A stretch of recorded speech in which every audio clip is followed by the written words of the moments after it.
Well, it doesn't look like anybody else is joining as of yet, so we will get started. So hello, everyone, and thank you for joining us today to celebrate International Education Week and to discuss how we can better support refugee and immigrant youth in K-12 classrooms. My name is John Bouchard, and I hold a Master of Public Health and a Master's in International Public Policy from the La Follette School of Public Affairs at UW-Madison. My professional experience includes working as a refugee case manager with Jewish Social Services, where I supported newly arrived refugees by providing case management services, including access to housing, education, employment, and health resources. I also worked as a resettlement specialist with World Relief Fox Valley, where I help families navigate the transition to life in the U.S., focusing on building self-sufficiency through education, early employment, and community connections. Looking ahead, I plan to develop and manage foreign aid programs for refugees affected by climate disasters, continuing my work to improve the livelihoods of marginalized communities. Just a few announcements for the event today. Today's sponsor is the Institute for Regional and International Studies National Resource Center, called IRIS-NRC. IRIS-NRC supports and enhances global awareness and inspires informed thinking about the complexities of our world. They provide resources and expertise to K-12 and post-secondary educators, students, and the community at large. S.E. Lenchner will be providing tech support today, so if you have any challenges, please use the chat function to contact her. We will be recording today's event and sharing the link in a post-event email. You will only show on recording if your microphone is turned on to speak. Please enter any questions you may have during the presentation in the chat for the Q&A portion of today's talk. Next, I will read the UW-Madison Land Acknowledgement Statement. The University of Wisconsin-Madison occupies ancestral Ho-Chunk land, a place their nation has called Dejop since time immemorial. In an 1832 treaty, the Ho-Chunk were forced to cede this territory. Decades of ethnic cleansing followed when both the federal and state government repeatedly, but unsuccessfully, sought to forcibly remove the Ho-Chunk from Wisconsin. This history of colonization informs our shared future of collaboration and innovation. Today, UW-Madison respects the inherent sovereignty of the Ho-Chunk Nation, along with the 11 other First Nations of Wisconsin. And now, I'd like to introduce Nada Elmikashfi, a Sudanese American activist, community leader, and Chief of Staff for Wisconsin State Representative Francesca Hong. Having immigrated to the U.S. at age 6, Nada brings a personal perspective to the immigrant experience, especially within the American education system. Her journey underscores the challenges of cultural adaptation, language barriers, and the search for belonging. Driven by these experiences, Nada has become a passionate advocate for marginalized communities, focusing on educational equity, immigrant and refugee integration, and broader social justice issues. So, thank you for all that. I'd like to hand it off to you, Nada, to present. Thank you so much, John. Thank you, everyone, for being here. It's truly an honor to be among you all. I really appreciate the organizers and participants for just making this wonderful week's programming happen. As a former Wisconsin Public Schools and UW-Madison student, I owe much of who I am today to the educators and the teachers that have really inspired my journey and have given me the skills to talk to all of you today. So this is a very full circle moment. So while I did not start my coming to America story as a refugee, I'm more or less a product of kind of a similar environment as other communities who have grown up in the diaspora, the immigrant and refugee communities, and have, through proximity to them, really gained an understanding of how our educational systems serve those who have only recently come to call America home.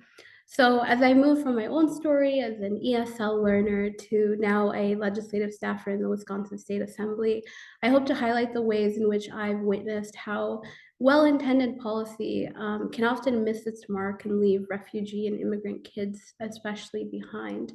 And I hope to have a discussion with all of you on how we can reimagine education-related policies to better fit both the emotional and social needs of all children, while actively building, an education system that's resilient and flexible as displacement in our world, sadly becomes even more commonplace. So I do want to preface that my story is one of millions. It's not meant to speak for anyone or paint an all-encompassing picture of the immigrant or refugee experience here in America or indeed Wisconsin. I think we oftentimes fall into a trap, myself included, of romanticizing this coming to America process. But I think for most of us, especially those that are immigrants or refugees, we'd find that coming to America is neither as idyllic nor as craven as some might make it out to be. So my own journey starts in Sudan, Africa. I was born and raised in a very modest farming village right by the Nile, where my family had lived for generations. My grandparents on my mother's side grew sugarcane and sorghum, and we lived with them amongst extended family and community where everyone knew each other and took care of one another. Ironically, as a little kid, in a remote area of a third world country, I could not tell you then that I wasn't the richest person in the world. Because while my family was making relatively no money in comparison to what folks made here in the Western world, we were incredibly privileged in that we could live off the land and rely on the immense stability that owning a home through generations can give you. And that's something I think through policy work I find is a commonality in America as it is in Africa.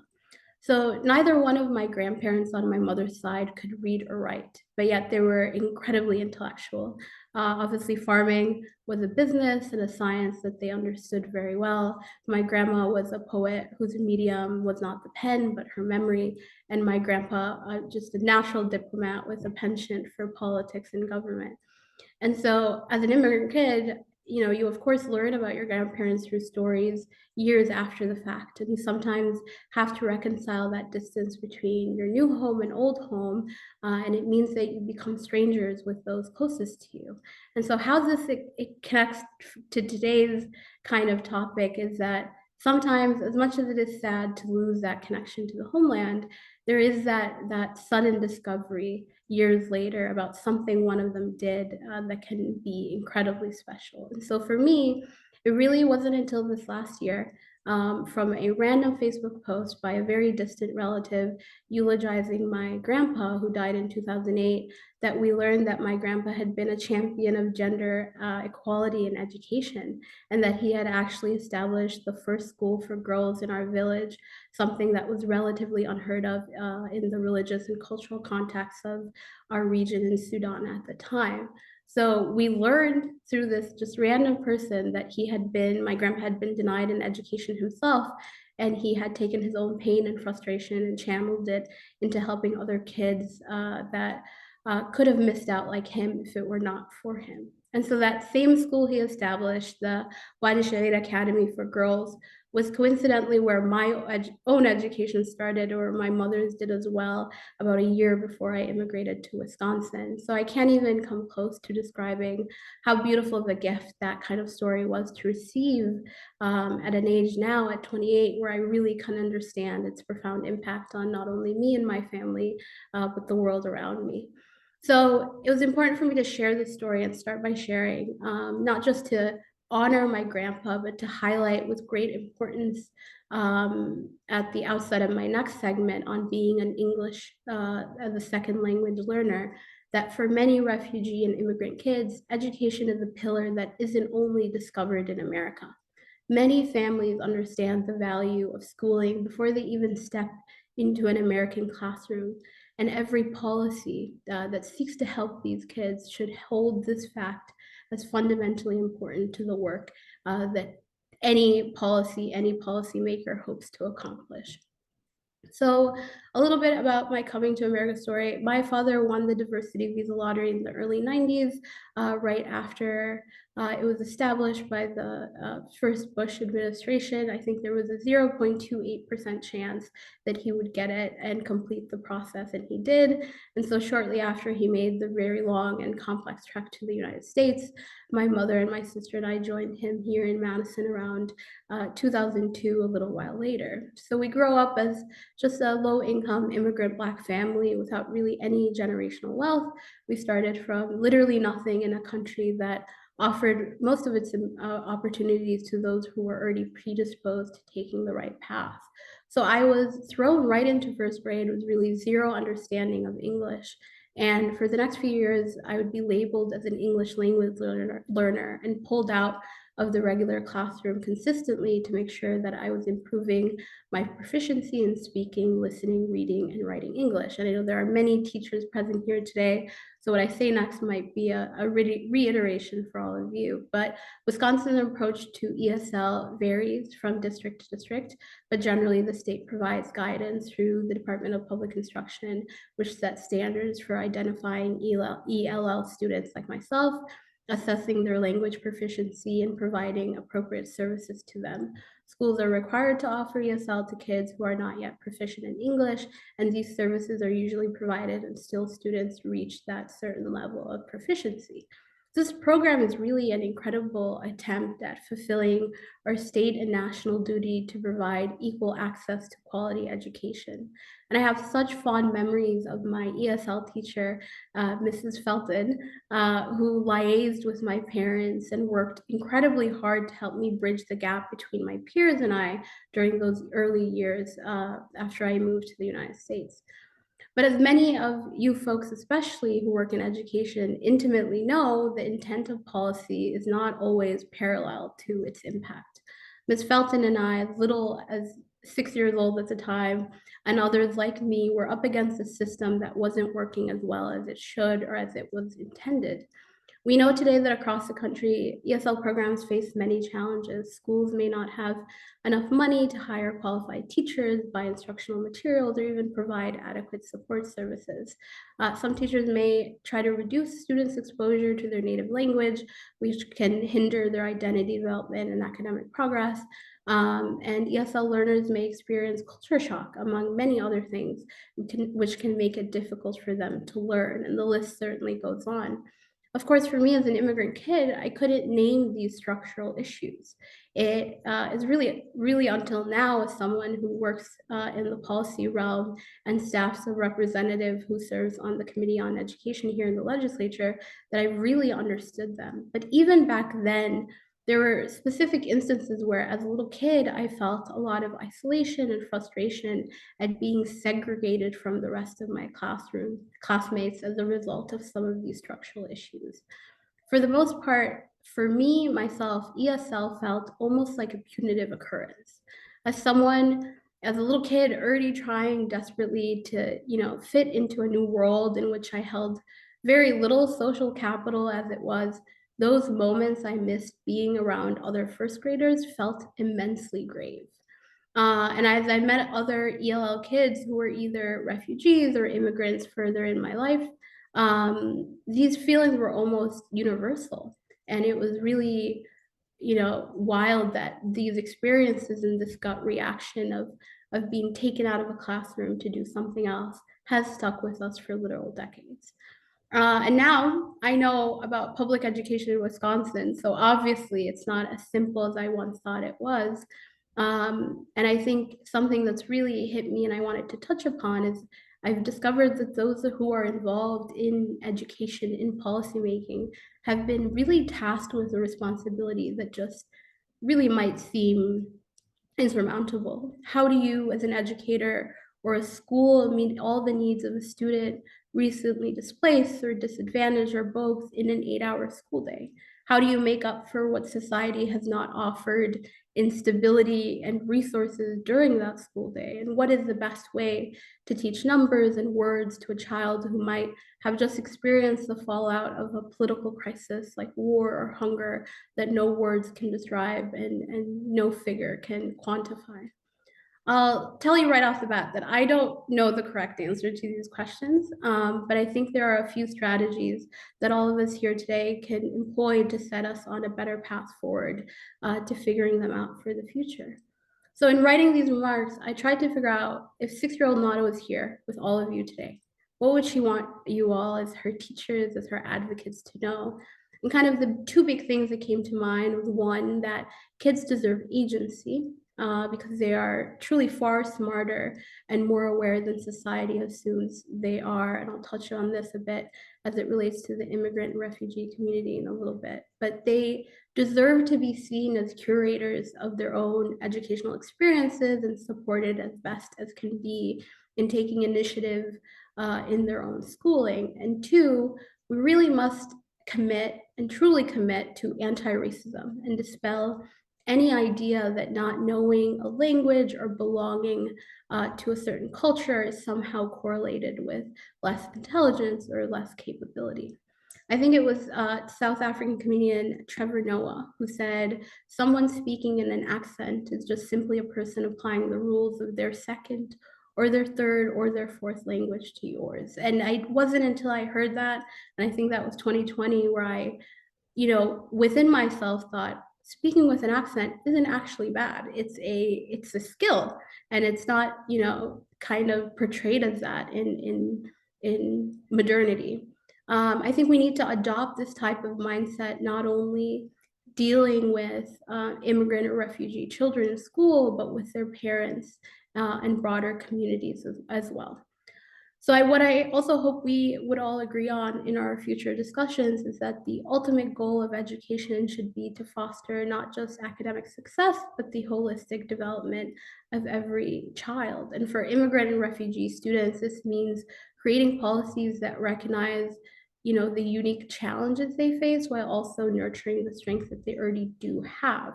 And this isn't just a moral imperative at all. I think it's literally an investment in our collective future as a state, as a country, and as an international community, especially considering that, there's no doubt that displacement is going to become increasingly more common around the world as things like climate change and increasing political turmoil push folks to seek safer living conditions.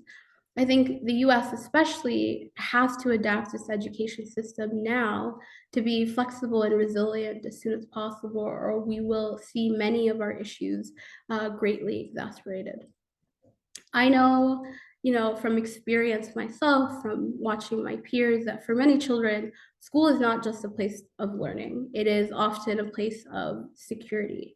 For those who especially come from communities disrupted by conflict, whether through war, political instability, or economic collapse, they arrive not only with academic needs, but with emotional, social, and psychological needs that, if not addressed, can really hinder their ability to learn and to thrive. And so this creates a very unique challenge for educators and policymakers, as you all know. So one of the key ways in which education policy can better support immigrant and refugee children is by taking, a more holistic approach, one that doesn't simply focus just on academic performance and marks and metrics, but also that incorporates social, emotional, and psychological support. And as I look back in my own experience, that is what I felt like I was missing when I was leaving my regular classroom to go to ESL. Is that social and emotional learning. And I felt like, I was behind my classmates in learning what it meant to be an American, to be a kid growing up in America. And it's something that, when I think about it now, it was just me while I was 6, but that what I felt was like a delay followed me through 5th grade, through middle school, and then high school. So it's really not enough to teach a child how to read or write or solve a math problem if that child is carrying the weight of trauma, of cultural dislocation, or the burden of just being an outsider. And I think educators not only need to be, better trained in language acquisition, but also in trauma-informed practices that create a really safe space for these children to not only learn, but to heal and to grow. And so I think this means that education policy really must recognize the cultural wealth as well that immigrants and refugee students bring to the classroom. One of these, often these children have faced great hardship, but they also bring with them resilience, resourcefulness, and a different perspective on the world that can really benefit the other people in the class. They are, in many ways, kind of the ultimate example of human adaptability. And unfortunately, too often, our systems, our schools fail to honor these strengths. And I think we focus a little too much on catching up immigrant students to their peers, but in doing so and being, feeling overwhelmed to do so, we really often overlook the richness of their backgrounds. And I think education policy um, should not simply be or aim to assimilate students. And I think over the years we've moved on from that a little further, but it really should be to empower them by valuing their identities and backgrounds. And I think policies that support bilingual education, for example, cultural relevant curricula, and community engagement could really make a significant difference in the lives of immigrant and refugee students that not only want to feel like they are being given something by their schooling, but also that they are giving back. So I think in addition to recognizing cultural wealth, we need to ensure that educational institutions are really truly accessible to these students. So it doesn't mean just having a really well-functioning, well-funded ESL program, but ensuring that all aspects of the school system, from counseling to extracurricular activities to lunch programs and parental involvement, are inclusive. Many immigrant families are unfamiliar with the American school system, and they may not know how to navigate, the educational bureaucracy. My parents knew English and spoke English pretty well, and they were well educated, yet the college application process, I did it all on my own. I did it to my siblings, and when I got into UW, I had to figure all of that stuff out because even the process of applying to college is a cultural phenomenon that a lot of, I think, immigrant and refugee kids are left out of. So schools that really do better bridging this gap by offering multilingual resources, really prioritizing outreach to families and proactive outreach to families, I think truly create an environment that feels welcoming and inclusive. And I think at a policy level here in the Capitol, we really do have to rethink, funding allocations. I know immigrant and refugee communities around the country are often concentrated in, underfunded and overcrowded schools. And so ensuring that these schools in immigrant-rich areas receive adequate funding is crucial and so important in terms of supporting the additional needs that children face. I think funding should not be based, and this is something that I've learned from my boss, Representative Hong, on the assumption that all students are the same, but should really take into account kind of the very multifaceted challenges that immigrant and refugee children encounter. So I think a big part of that is making sure that we are funding mental health services appropriately that are super essential for children coping with trauma and displacement and culture shock as well. And so I think none of these policy shifts are really effective without us supporting the teachers and the school staff who not only work with immigrant and refugee students, but who work with all of our students. Teachers are truly on the front lines of these issues, and so many are passionate about supporting their students, but don't have the resources to do so effectively. So policymakers in this building really need to prioritize equipping educators with the tools they need to, work with a diverse and often traumatized student body. Because I can tell you, like as a little kid, I knew every teacher that I had at Thoreau Elementary was so, just they so prioritized me catching up with the rest of the class, of me becoming all I could be, but there were systemic reasons why, I couldn't get there in some aspects. So training in cultural competency, trauma-informed care, second language acquisition can really transform classrooms into spaces where immigrant and refugee students, feel understood, supported, and valued. And that does not come without funding. So that's on us, but I think it's a collective effort to get, our entire society really on board with prioritizing our students, our teachers, our educators, our staff, and our schools. So in conclusion, I think as we think about the future of education in the US, we really do have to remember that, immigrant and refugee children specifically are not problems to be solved.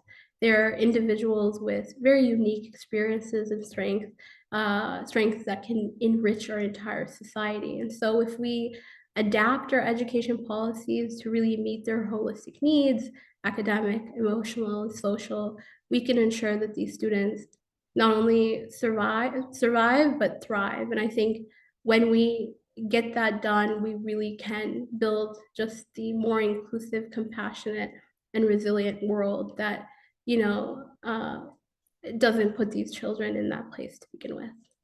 Thank you so much. Thank you so much, Nada. That was amazing. I really appreciated your point on how well-intended policy can often lead to unintended outcomes, and it's not inclusive in its development. Mm-hmm. But we are going to move on to the Q&A portion of this. So if anyone would like to enter their questions into the chat, we'd be more than happy to take them. So while all of you do that, I have a few questions I'd like to ask. Sure.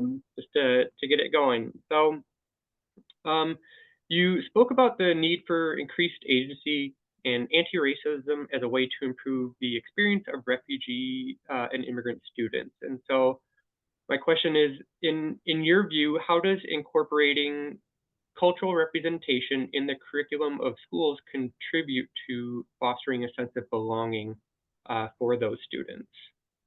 Yeah, actually, I was thinking about this and I didn't know how to put it into my remarks, but I never understood why I was so excited for those school days where it was like, wear your cultural costume or bring a dish in from, um, your country. And I guess the psychology of maybe a 6-year-old is, oh, cool, I get to be the center of attention. But I think now as I've grown older, it's more so when you move to this country, it's not something that is actively told to you, it's very passive, but whiteness and American culture is seen as the baseline, and anything different from that is therefore not normal. And it takes a lot of, conditioning for that to be something that you just believe as a worldview. And I think growing up, any opportunity that I had to, share my culture with other people, share the food during school, wearing your flag during Flag Day was, I think, in a way, fighting this idea that I was weird or that I was other or that I was an alien. And so now I can, conceptualize it and talk about it in these lofty terms. But I think that cultural programming gives kids that agency to say, hey, here's where I come from. I don't have to lose that now that I'm here. And not only do I not have to lose it, I can share it with all of you because this is what it means to truly be an American. And so in working in education policy, have you had a chance to examine the curricula of a lot of schools and see what parts may be missing or steps they could take? Do you have any thoughts on that, on like specific things they could add? Yeah, so I'm in my boss's office right now, and she was the first Asian American legislator in the state of Wisconsin history. And right off the bat, she realized that in state statute, school boards and DPI directed school boards to teach on curriculum that related to many demographics except Asian Americans. And so it took 2 sessions, but she wrote a bipartisan bill with Republicans and Democrats that included Asian Americans and Hmong Americans in instructional program across the state of Wisconsin. And they hadn't been at all, which was wild to me. And so this idea that these simple changes on the legislative level of just being able to, have a class where an Asian American student can hear the story of themselves, of the family, of their peers, it was, I could not conceptualize that wasn't a thing, but I also got to see firsthand through my job just how impactful that one change was. And it was truly a historic moment. It was one of those rare moments in this building where people truly work together for the benefit of our kids, especially in such a divisive time now.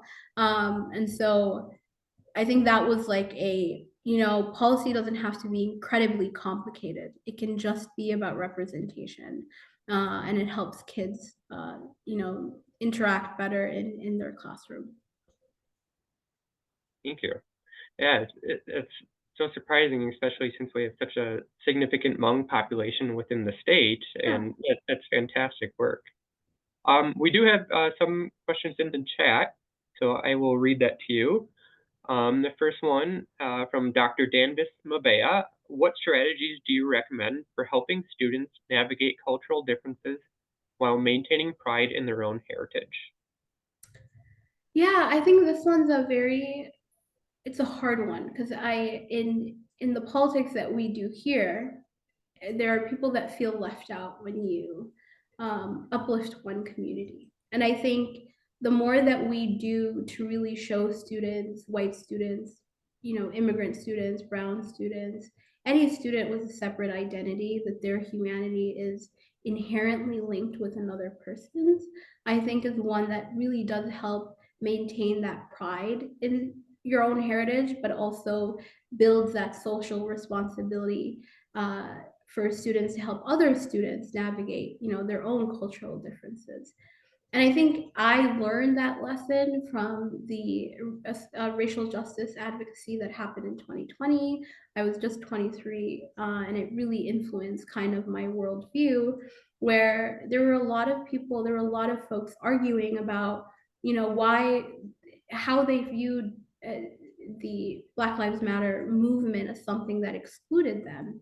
And there was this thread of an activist that said, white people were also integral to the civil rights movement, and they also had a role to play in furthering racial and social justice in this country. And what benefits one group benefits everyone. And I think that is something that I have tried to adopt, as difficult as it is to really show that equity and equality and and cultural differences really are about our shared humanity. And if we can remind people that they have an obligation to themselves and others, I think it gets easier to navigate that complexity.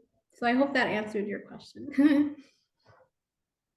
Yes, and they have a second question. And again, if any of you have questions, please feel free to enter it into the chat.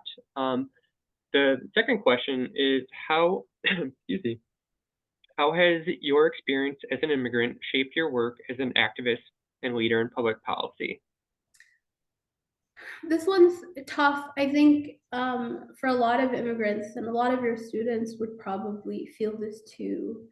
When you move to the United States, especially if you move to a country, or you move from a country like Sudan that right now is, experiencing one of the worst humanitarian crises in recent history, there is this, uh, I think it's called, I forget what it's called, but survivor's guilt that you have, that you cannot shake off, and that infuses itself in every kind of work that you do. And so for me, I think that is maybe the selfish part of all the advocacy and the activism that I do, is I need to ensure that this privilege that I have in immigrating here when I could be somewhere else and suffering, the worst of humanity's impulses, it has to mean something, and it has to mean something to the people that I love and that I know back home.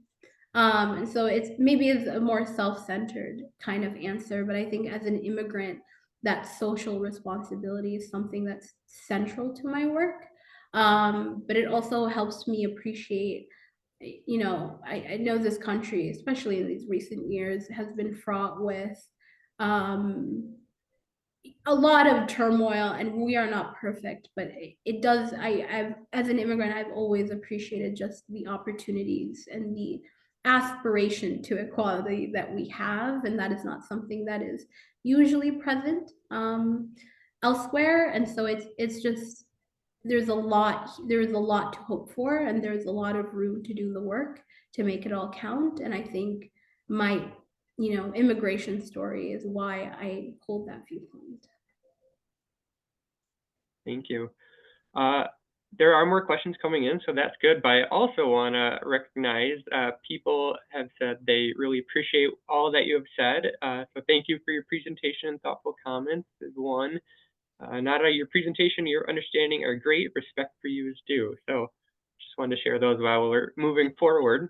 So much. The next question I see is from Kate McCleary. It says, what are positive strategies that you've seen done to foster agency and voice in classrooms, especially for refugee and immigrant youth? I I think I've seen a lot of really great educators play into just the strength of their students, regardless of where they come from, and centering their experience and their stories, and you know, showing them that they do matter as who they are is usually just the best tactic. I know it's not really the fanciest answer, and I think most educators already incorporate that.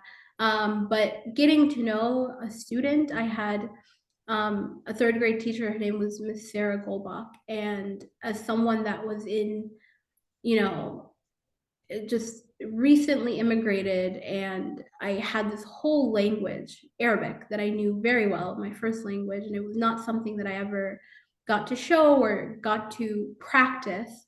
And I'll never forget, I mean, you can see its impact on me. She had met someone who knew Arabic, and she had him write down a word, and she came and she quizzed me on it. She said, "Can you read this?" And that was, and I couldn't because I still had maybe a first grade understanding of Arabic at that point. But it was one of those moments where I was like, oh wow, like the two worlds I come from can meet.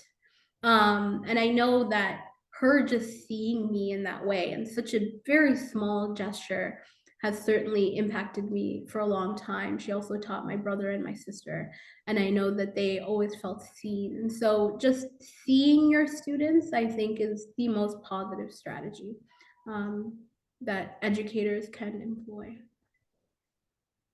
So this might be kind of repetitive of that question, but since we have so many teachers here, I did want to ask it. I guess what do you feel are some small actionable steps that teachers can take today to create a more inclusive environment for refugees and immigrant students, ensuring that they feel valued? So you kind of talked about how that teacher found someone who could help translate that word for you and um, grow from that and feel valued that the teacher did that. Are there any steps that you can think of that teachers today could implement for their students in maybe a similar way? Yeah, I think connecting, there are a lot of very good community resources that are geared towards immigrant communities and refugee communities, but if you're in these communities, sometimes you are isolated away from this larger network of services, whether they are, connected to the university, whether they are connected to the government. And so anyway, teachers can do their own research to find, if my teachers had told me, hey, there's like a Muslim student association, if you wanted to go check that out in high school at UW, I would have loved that. I didn't know that that existed. So there are a lot of things that I think your students can, who speak a second language, just don't know about, and bridging that gap and just being a connector to other resources, I think is also an incredible way. Yeah. Awesome. Um, I thought there was another question, but I think you had covered it. So in doing refugee case management, I saw that there could be a really big disconnect between school life and family life.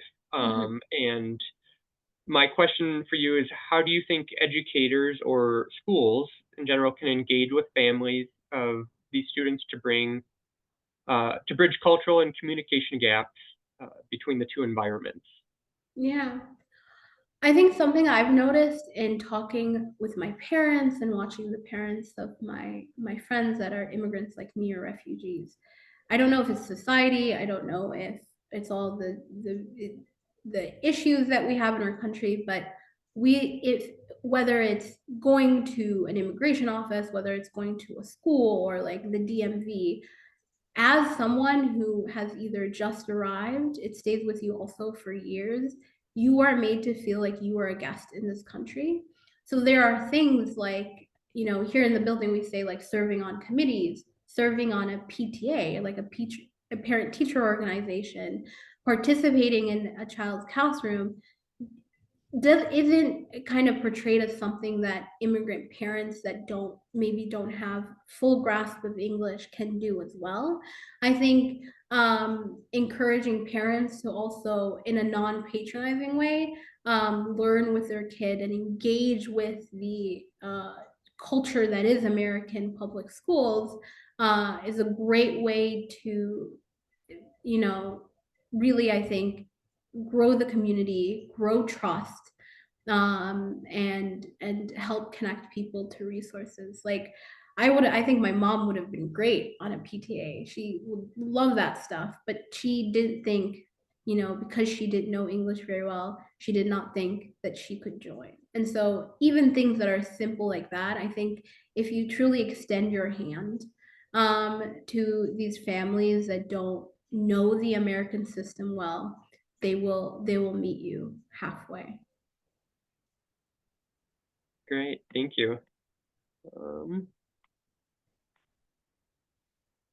Next question, I think that would be good is, so you work with education policy, and I think oftentimes it can feel very nebulous from the standard day work that a teacher does, and it could feel, you know, maybe impossible for how they can get involved. Do you have any thoughts on strategies that teachers could do to become more involved at the policy level to drive positive change? Yeah, so what I love to tell people is that legislators are just waiting for ideas. They want you to come tell them an idea and an issue that you want fixed, and they will write a bill for you. There are so many things that have started here in the legislature because the people that are closest to the issue are the ones that understand it the most. And the gaps in you know the legalese of it, of how it fits in state law, that can all be figured out in the back end. But I think, you know, lobbying your state representatives is not only such a great way to kind of build that accountability, but it can actually result in really great policy. And this works for wherever you are on the aisle. I think teachers that have such an you know, nuanced understanding of what their classrooms need can come through with these policy ideas that are very niche that we wouldn't know here in this building if it were not for those phone calls, those emails. Even a meeting with your representative can, you know, potentially result in a bill that can change, you know, people's lives. So, you know, hound us, email us as much as you can, set up a lobby meeting just where you can meet the rep and say, here's where I am, here's what I teach, here's what we go through. How do we plan for the future? That goes a very long way. Great, thank you. Just want to make sure I address all the questions here. So I have one from Effie. It said, did you have any mentors, older students or adults who were themselves newcomers to speaking English as a second language? I'm curious if there's ways for people to volunteer in local schools to mentor as a newcomer for students. Yeah, if you have happened to learn a second language yourself, participating in these programs that where you go, and I know UW has one. I'm sure it can be started. I'm not sure about, you know, K-12 schooling, but if you can go at a lunch hour and just talk to a student in a language that is their own, is really cool, especially if you know Spanish or Arabic. I also think that volunteering at, you know, literacy centers that exist here. My mom learned English at MATC, and there was a tutorship program where she just got to go talk to someone who wasn't going to judge her in English. And just that human to human interaction that was maybe an hour every 2 weeks built her English and her confidence way more than a classroom ever did. And I think we need desperately so many more people that are fluent in English to bridge that gap and to just volunteer, to just literally chat with someone. in a very non-judgmental way, because learning another language is scary shit. Like, it is very terrifying.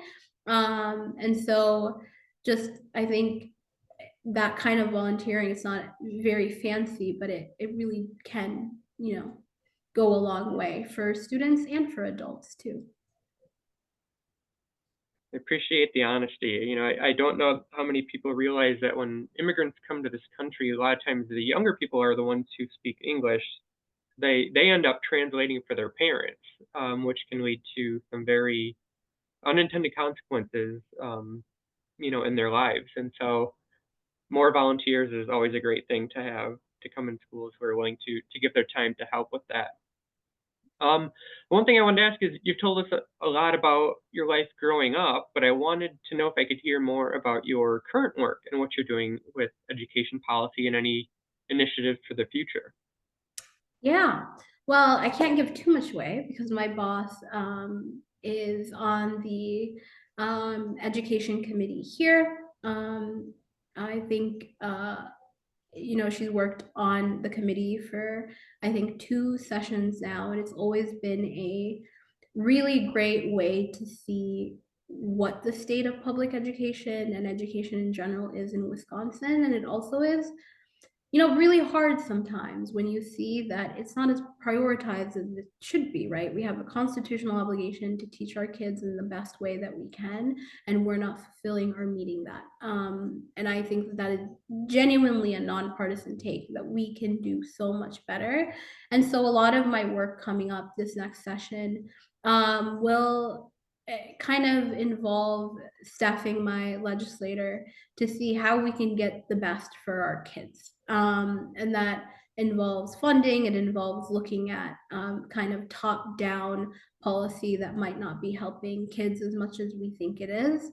And of course, this all can't happen without the voices of our educators, of our administrators, of our staff that do this work, and our students, of course, day to day. And so I'm really excited that there are going to be a lot of opportunities to kind of talk one-on-one and meet these communities where they are. And so, I mean, we just had a briefing yesterday that I pulled a stat from, that was just about how school finance works, which is so confusing. But that stat was that English learners will grow by 12% very soon. And I don't know if it's within the next biennium, which is these 2 session years, or a little bit more. But we are in desperate need of kind of fixing these gaps right now, as our state and as our country change a little bit. So I'm really excited to work for a boss that's just, really intent on making sure that education is where we need it to be.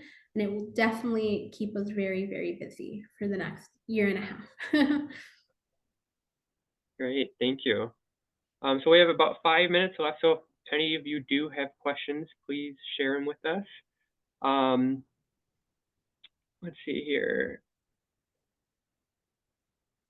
So I have one from Kathy. It says, as a previous ESL teacher at MATC, the Literacy Network, and United Refugee Services, and having worked at WIDA, it was the best educational experience I could have, as it changed my perspective and gave me, sorry, there's a thing covering it, I can't see, a deep appreciation for cultures other than my own. Nada, I believe the United Refugee Services has closed. If so, where else do refugees and immigrants in our community go for assistance? Oh, I wonder, Kathy, if you had my mom. She did English classes at MATC a while ago. I think the best resource that I have is if someone has a immigration question or looking for assistance, calling their representative's office is a very great way. On the state level, there obviously are legislative liaisons for these different state agencies that we can connect with, but we can also, escalate cases or situations up to our federal Congress people. We work closely with Congressman Mark Pocan here in the 76th district, and Senator Tammy Baldwin, and they are exceptional when it comes to getting back to refugees and immigrants about the issues that matter to them, especially when it comes to the federal level. I think the problem is not many people know that you can go to your rep's office for a question about, Medicaid or Medicare or transportation services, or even, someone came in and said like, hey, I don't know where I can go to get English classes. My job would be to find out, sign them up, and get them there. And so, as much as any of you on the call today can encourage people to reach out to meet with their representatives, it is more work for us, but it's also, one of the ways where here we're in the deep minority, or in the minority now, we can actually be effective constituent casework. So refer people to us. All right, I said thank you. That is very helpful. So I think we have time for one more question here that I can read. So it says, can you talk more about the survivor's guilt for refugees and immigrants settling in the U.S.? What does it look like? What does it feel like? What should people know about this particular aspect of the newcomer experience? Yeah, I mean, I think the immigration process is a continual mourning phenomenon. You are in continual mourning of the people that you've left behind, the country that you've left behind, the culture, your homeland for many people. And while people move to the United States or are displaced for many, many reasons, it does not mean that they are just running and jumping for joy for coming here. And so that survivor's guilt, I think, manifests, and this is definitely just my personal perspective from this idea that you have left a piece of your identity elsewhere. And so making people or kids choose between back home and here is really, it's a very sad choice, whether it's in the way they dress, the way they talk, the language that they choose to really learn. I think in other ways it also manifests politically in what people are allowed to care about. And I think for the newcomer experience is certainly harder. But I think if I can really encapsulate it, is that it is a grief process that never really leaves you. Yeah. And for young kids, they might not even know how to articulate it. It's only something that I've discovered recently and named it recently. But for little kids, how do you help a little kid that misses home and doesn't understand why they had to move? Yeah, that's incredibly challenging. Identity is very complex. Yes. There's multiple levels. I think that is it for the Q&A. So I want to ask if you have any final words you want to share with educators today and everybody who's joined us. So I'll leave it to you. Yeah. Well, I just want to say a huge thank you. You all are doing an immense amount of work for very little gratitude. And us here in the Capitol, we understand that very intimately. If there is anything that we can ever do to be of service, we are, always happy to help. We have something called the Legislative Reference Bureau here, which is basically a staff of researchers and attorneys that can answer any question that you have. So if there is anything, whether it is, state statute related, whether it's resource related, please reach out to us. Even if you're not in our district, we are more than happy to try to make your lives and the work that you do a tiny little bit easier while we get those big changes that help you and your students. Great. Thank you so much for presenting today. We all greatly appreciate it. Of course. I also want to thank a sponsor, Iris NRC, today for putting on the event. And finally, I did want to share, someone put it in the chat in case anybody is in that area. It says, just an FYI, my church offers ESL classes to anyone in the community at Eagle Heights Community Center. Classes range from newcomer to advanced. Both during the day and evening classes are offered, as well as one-on-one language partners. Anyone can register for classes at the WLchapel.org. I want to make sure it's not WI, WL Chapel. So if you're here, Barbara, please confirm that. But otherwise, that is it for today. Thank you, everyone. We appreciate it. Thank you.